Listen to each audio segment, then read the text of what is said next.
আসসালামু আলাইকুম। আজকে আমি বানাবো নিম পাতার বড়ি। তো নিম পাতাগুলোকে আমি ভালো করে ধুয়ে নিয়েছি, ধুয়ে ব্লেন্ডার করতেছি। এই যে এভাবে মিহি করে ব্লেন্ডার করে নেব, বেশি পানি দেব না, ঘনত্বটা এমন হবে। তো এরকমভাবে আমি করে নিচ্ছি, আর এরকম একটা ছাঁকনিতে ছেঁকে নিচ্ছি যাতে পাতার রসটা পড়ে। ওই রসে আবার নিম পাতা মধ্যে দিয়ে দিব। যে এভাবে আমি ছাঁকনি থেকে আবার নামিয়ে নিচ্ছি। তো এগুলো এভাবে করে করে আমি ধাপে ধাপে ব্লেন্ডার করে নিচ্ছি। তো নিম পাতার উপকারিতায় আমাদের দাঁতের উপকারিতা করে। নিম পাতার ডাল দিয়ে দাঁত ব্রাশ করলে, নিম পাতা খেলে আমাদের রক্ত চলাচল করে এবং গ্যাসের উপকারিতা করে, ত্বকের উপকার করে, আর চুলেরও উপকার করে, খুশকি দূর করে। আর যাদের লিভারে কিডনিতে সমস্যা আছে তারা অল্প অল্প খেলে চলে, এটা তাদের জন্য ক্ষতিকর। তো এরকমভাবে আমি এখন একটু রোদে দিব যাতে টানে, এটা যেহেতু নরম।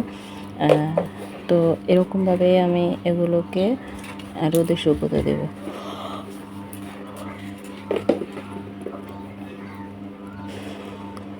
তো রোদে শুকিয়ে একটু টান টান করে আমি এরকমভাবে বড়ি বানিয়ে নিচ্ছি ছোট ছোট করে, যাতে প্রতিদিন সকালবেলা খালি পেটে খাওয়া যায়। আর চাইলে আপনারা 2-3টা ভিজিয়ে পরে ওটা মুখে মাখতে পারেন, মাথায় দিতে পারেন। চুলের খুশকি কিংবা চুল উঠে যায় এরকম উপকার পাবেন। ব্রণের জন্য উপকার পাবেন, চুলকানির জন্য উপকার পাবেন। আর যাদের লিভার ফুলে যায় তারা এটা কম খাবেন।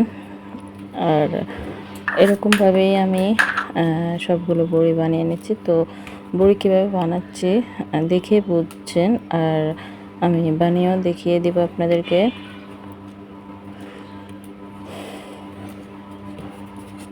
তো উপর সাইড কালো হয়ে গেছে, রোদে শুকিয়ে নিয়েছে একদিন। আর এগুলো বানাতে বানাতে আমার অনেকটা টাইম লেগে গেছে, একা একা বানাতে হয়েছে। তো এভাবে বানিয়ে আবার রোদে শুকোতে দেবো। তো এক হাতে বানাতে গেলে এটা একটু শুকিয়ে গেছে বেশি, তাই ফেটে যায়। এক হাতে একটু জোড়া কম নেয়। তো আমি দেখিয়ে দিচ্ছি আমি কিভাবে বানালাম। তো এভাবে 2 আঙ্গুল দিয়ে এরকম করে বানিয়ে নিলাম আমি। একেবারে নরম হলে হবে না, মিডিয়াম সাইজের হতে হবে। তো যদি আমার ভিডিওটা ভালো লেগে থাকে তাহলে লাইক সাবস্ক্রাইব করে পাশে থাকবেন, আর নতুন নতুন ভিডিও পাওয়ার জন্য বেল আইকনটি বাজিয়ে রাখবেন। আর যারা সাবস্ক্রাইব করেছেন তাদেরকে ধন্যবাদ, আর যারা করেন নাই, নতুন আছেন, তারা অবশ্যই করবেন। শেয়ার করে দিবেন আপনাদের বন্ধু বান্ধবের কাছে। যারা চুলকানিতে ভুগছেন, গ্যাস্ট্রিকে ভুগছেন, তারা এগুলো খেতে পারেন। আমি আবারও বলি, যাদের লিভারে বেশি সমস্যা, কিডনিতে সমস্যা, তারা কম খাবেন। তিতা জিনিস এগুলো লিভারে, কিডনির ক্ষতি করে। তো আমি এভাবে সবগুলো বানিয়ে নিলাম।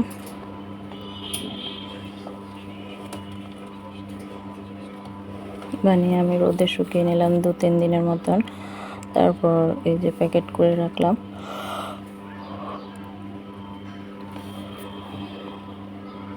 এগুলো পানি দিয়ে গিলে তারপরে খাবেন।